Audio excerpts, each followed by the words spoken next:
Hello दर्शक बंधु आपण मानक स्वागत करुच्ची एक नुआ वीडियो जानिबा सुभद्रा टंका को मानक मिलिला को मानक मिली नहीं।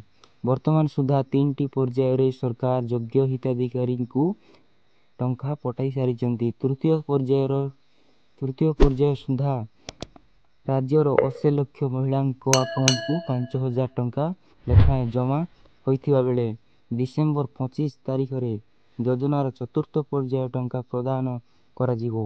एने पूर्वरु घोषणा करथिले उपमुख्यमंत्री प्रभाती परिड़ा।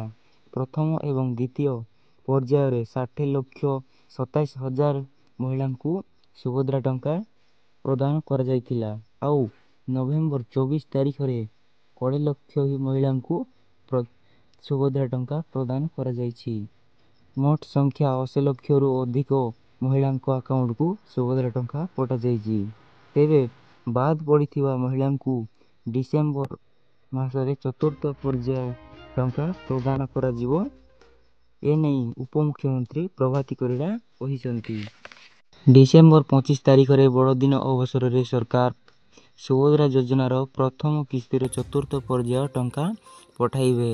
तेबे डिसेंबर 7 तारिख सुधा योग्य एवं अयोग्य तालिका प्रकाश पाइबो।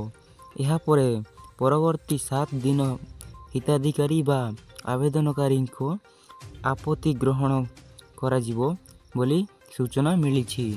वीडियो भल लगी गोटे लाइक करी पाखर सब्सक्राइब बटन को दबाई दियंतु।